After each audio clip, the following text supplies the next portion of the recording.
Hello, everybody. Welcome to another episode of Cybersecurity Weekly. I'm your host, Fred Cobb, Executive Vice President and CISO at InfoSystems. We are fortunate to have with us today Mr. Rob Ashcraft, Senior Cybersecurity Strategist, also from InfoSystems. Rob, thanks so much for coming back and participating in the show today. Absolutely. Thank you, Fred, for having me on another episode. It's always good to do these things. Much appreciated. And let's just get right into it. Quick review. The past few episodes, we've been covering the Center for Internet Security, Critical Security Controls. We've been moving through them one by one, hitting some of the very important parts of each of those controls. We haven't necessarily been doing deep dives on them, but we have been covering them hopefully to the level that gives you some good information out there for those of you who are listening. Also, it is intriguing enough that you want to dig a little bit deeper on each of these controls. So those of you out there that have been following this series, thank you very much. And we're going to continue on until we get all the way through number 20. Today, we're going to be talking about critical security control number 14, sort of the need to know. In other words, what does that mean? You know, sometimes we'll be watching a movie and we'll see these, these CIA or these government security type meetings. How come I didn't know about that? Well, you didn't need to know. Okay, so it's kind of funny when you hear those things in those types of settings in movies and such, but it really hits home. Let's take this serious for a few minutes. It really hits home when you're talking about trying to protect your data and your digital assets. Rob, you want to expound on that thought just for a moment? Yeah, absolutely. So in the previous Control Family 13, which I caught that episode, by the way, with yourself and Tim Morton, that was a great episode. But you had talked about the inventory of sensitive data that's residing on the network being a very important, and often, we look at that as, gee, that'd be nice to have, but we don't realize, and you guys really did a great job of underscoring and emphasizing the importance of that. And that includes offsite storage or mobile devices are leaving. There's still, if there's sensitive data there, it needs to be inventoried. We need to know where that's at, and then removing that data from places it doesn't need to be. So as you mentioned, Control 14, which is the control access, based on the need to know, is taking it to the next level, right? So now we know where the sensitive data is. It's in the places that it should be, and we're going to control the access. There's actually 9 sub controls in this. We're not going to go deep into all of that, but the whole basic thing comes down to is controlling any kind of loss of sensitive data by the organization. I mean, let's face it, that is a serious threat to business operations. And some leaks, Fred, can be a result of theft, or hacking, or even espionage. But really, the vast majority of data loss really comes down to more like, on a high level, poor data practices and ineffective policy architectures. So you have to kind of look at things from the big view, and then getting down more into the weeds. We really focus on things like segmentation, access control lists, encrypting data that's in transit, and using things. There's a big principle, I think we've mentioned this before, but we'll say it again. It's called the principle of least privilege. Yes. Basically, it's just a formal determination of what persons, what computers, what applications have a need to have access to these critical assets. We'll be back with the Cybersecurity Weekly podcast after we pause for this special message. Security analysts believe cyber attacks will continue to escalate throughout 2020 and are recommending that every company, regardless of industry or size, place immediate focus on cybersecurity training and the tools that will protect you from these attacks. Did you know that you can book a cybersecurity assessment right now with Fred Cobb's team of cybersecurity engineers at InfoSystems? They will help you discover exactly where you are most vulnerable to a cyber attack and make recommendations on how to strengthen your defense in those areas. This is urgent. It's an issue that affects everyone in our community. Visit the InfoSystems website at www.infosystems.biz to request your cybersecurity assessment. Now back to the podcast. Yeah, you touched on several key topics there that are worth revisiting here just for a second or two. But the idea of understanding where your more sensitive data might reside on your network. I'll use the example. Let's take a cardholder data environment. We're going to talk PCI just for a moment, payment card industry speak, just to kind of drive this point home. But let's say we're a retail business and we've got, all the data to run our business, our file shares, and then we've got just imagine everything that's on a typical file server to run a corporate business, and then we have this type of data where it's the retail space aspect of our business, where maybe we're storing credit cards for recurring payments, or maybe we're at least processing those cards. Imagine if we had a network set up where we're commingling that information. In other words, we've got sensitive data, say credit card information, maybe some PII, personally identifiable information to go along with that. And it's just kind of mixed in with the file server data. Can you see an issue with that? I mean, just for those of you out there listening, think through that for a moment. And Rob, I'd like for you to respond to that. Sure, absolutely. We'll probably drill down into these a little bit, but one of the first things we talked about was segmentation of the network, and based on sensitivity. And so networks that have no segmentation are what we call flat networks. Basically, it's kind of the wild, wild west, right? Access is sort of wide open throughout the network. And so, as you can imagine, if anyone can get anywhere within the network, things can happen within, employee access or user access, but also if one account is hacked or compromised in some way, and then an outsider has access into everything. And so we talk about segmentation in terms of limiting user access just to certain areas. Authorized users have access to authorized areas, or so we set up VLANs, is a term that's virtual local area networks, so networks within the network, and they're segmented that way. And certain networks may have sensitive data that's only relative to a certain group, and so only that group has access to that little mini network, that VLAN, and so on. So there's by kind of segmenting that highly sensitive information off from general use of the network, that's a big step in adding layers of defense.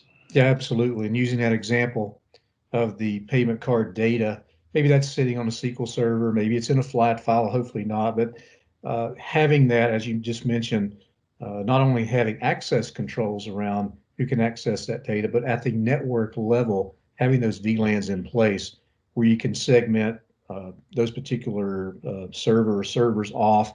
You can control access to them through basically rule sets in a firewall, maybe port control from VLAN to VLAN. So that's a perfect example. Another topic that you mentioned there, and we've talked about this numerous times as we've gone through the CIS controls, is the idea of encryption or data encryption, both at rest and data encryption in transit.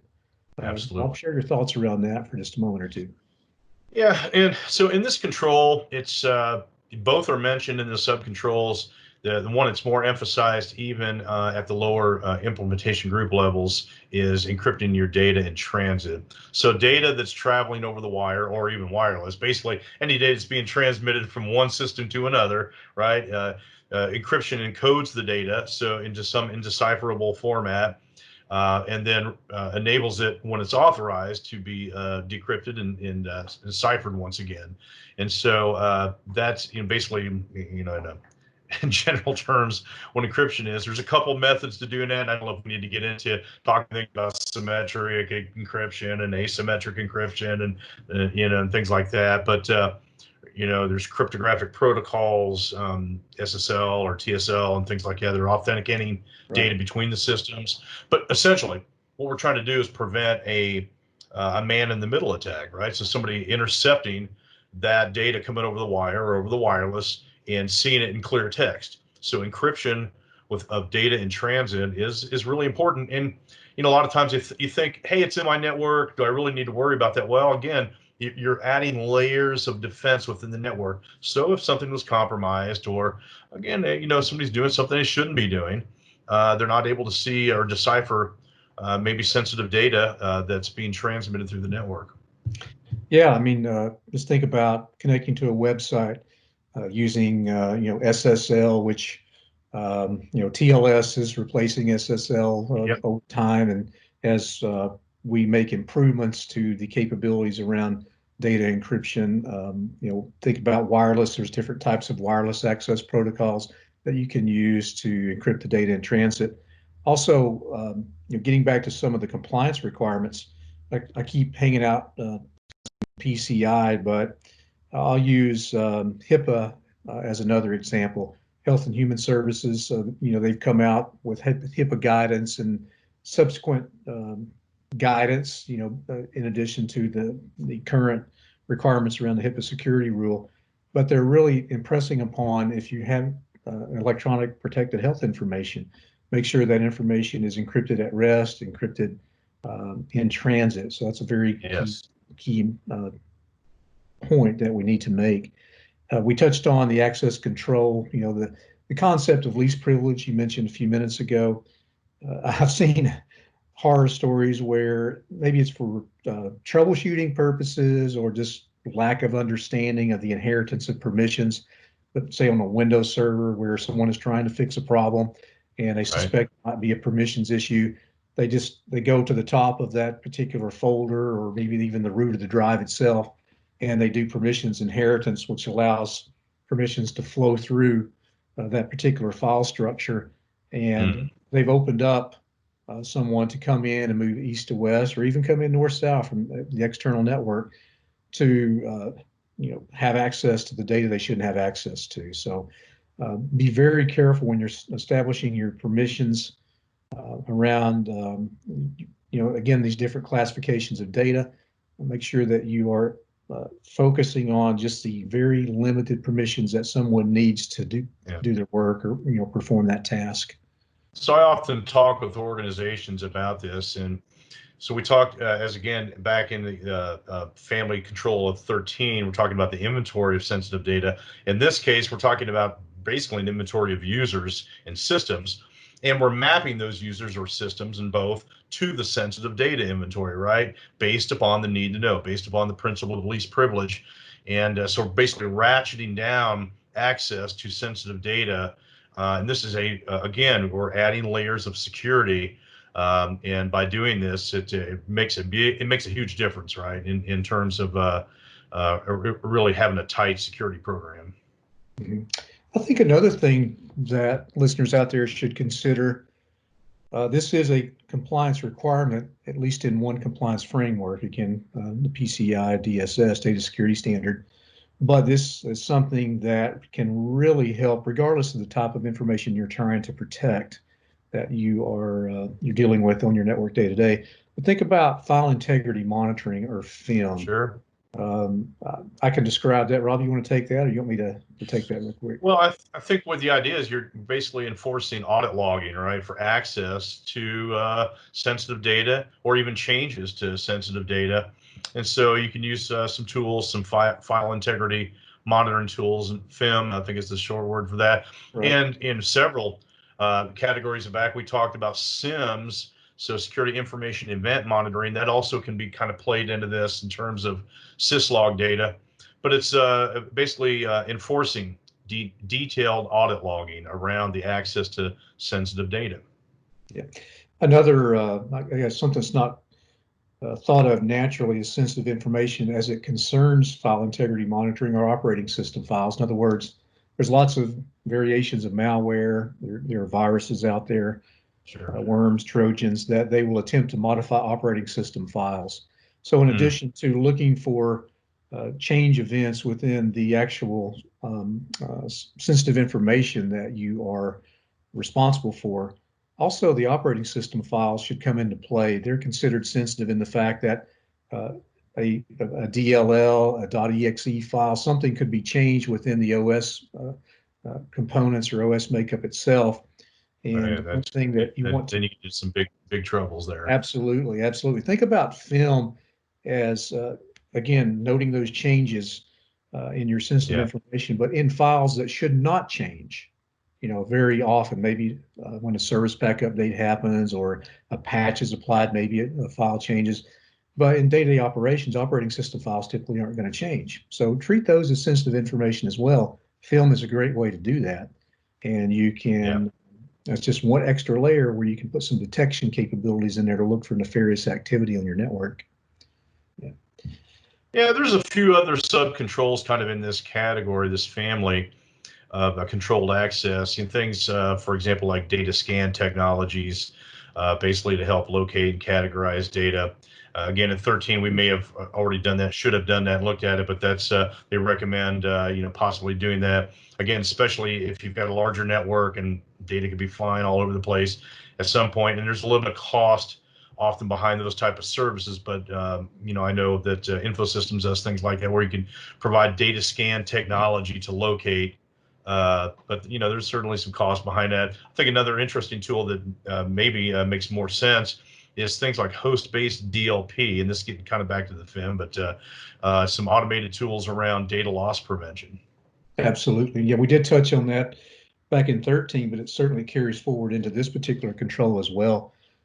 In order to be effective with your DLP, you have to have at least a concept of the types of data that you have and some of the more sensitive information that you deal with on your network, and the idea that you need to track when that data is either attempted to be exfiltrated, or maybe just under normal circumstances, when that data is leaving your network, maybe to go to an offsite storage location, a cloud-based storage like a box or a Dropbox, or anytime that data is pulled out or transferred out, you want to have at least an awareness of that's happening, if not full rules in place to prevent that from happening, based on abnormal occurrences on the network. So your mention of DLP is very timely.